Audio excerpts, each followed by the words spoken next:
मी काय म्हणतो यावर्षी आता मी साडी घेतलो तर आता पुढच्या वर्षी तू आपल्या आधी शर्ट सूट घेऊन थांब मग तू निसती नाही का कपडे घेतोस मला फटाके घेऊन दे.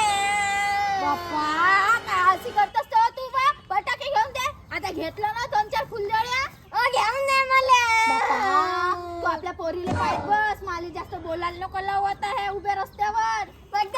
चांगले मला फटाके नाही घेऊन दिले. मालिकच्या नवल्याचे ते तू नुसती मटकी आहेस फक्त साड्यात घालतो. मा बाबा हा फटल्या कपडे घालते. मला फटाके पाहिजेत. फटाके पाहिजेत केवढ्या बोंबलते तुझी पोरगी बापा. माले बोलतात नवल येते इच्छा. अगं तू नुसतं नाही का इले नवीन साड्या घेऊन देतस. ह्या वर्षी तुला फुलझड्या घेऊन दिला आणि पुढच्या वर्षी अजून घेऊन देईन फटाके. नाही फटाके पाहिजेत तर पाहिजेत मला. काचा पाहिजे सण कोण देणार रे. चल घरात आहे. चल बाईची काय ऐकतस तर. तू माझ्या नाही का लहान नाही करत आणि तिच्या दिले म्हणजे बापा बापा बापा